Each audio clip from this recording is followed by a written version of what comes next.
Hello viewers, আমি আপন mixer ওয়ার্ল্ডের পক্ষ থেকে স্বাগতম জানাচ্ছি। বরাবরের মতো আজকেও একটি গুরুত্বপূর্ণ নিউজ নিয়ে আপনাদের সামনে হাজির হয়েছি। তো চলুন কথা না বাড়িয়ে নিউজটি জেনে নেওয়া যাক।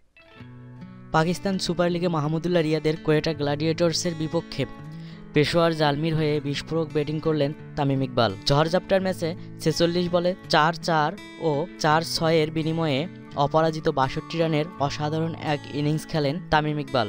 মূলত তামিমের ব্যাটে ভর করে নির্ধারিত 16 ওভারে 117 রানের পুঁজি পায় পেশোয়ার জালমি।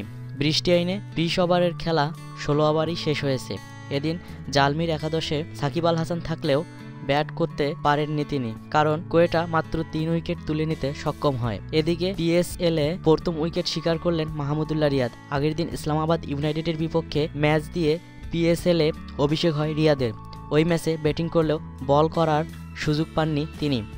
আজ পেশোয়ার জালমির বিপক্ষে মাহমুদুল্লাহর হাতে বল তুলে দেন কোয়েটা গ্ল্যাডিয়েটর্সের অধিনায়ক সরফরাজ আহমেদ। হতাশ করেননি রিয়াদ, প্রথম ওভারেই তুলে নেন উইকেট। মোহাম্মদ হাফিজকে ব্যক্তিগত 16 রানের মাথায় বিদায় করেন তিনি।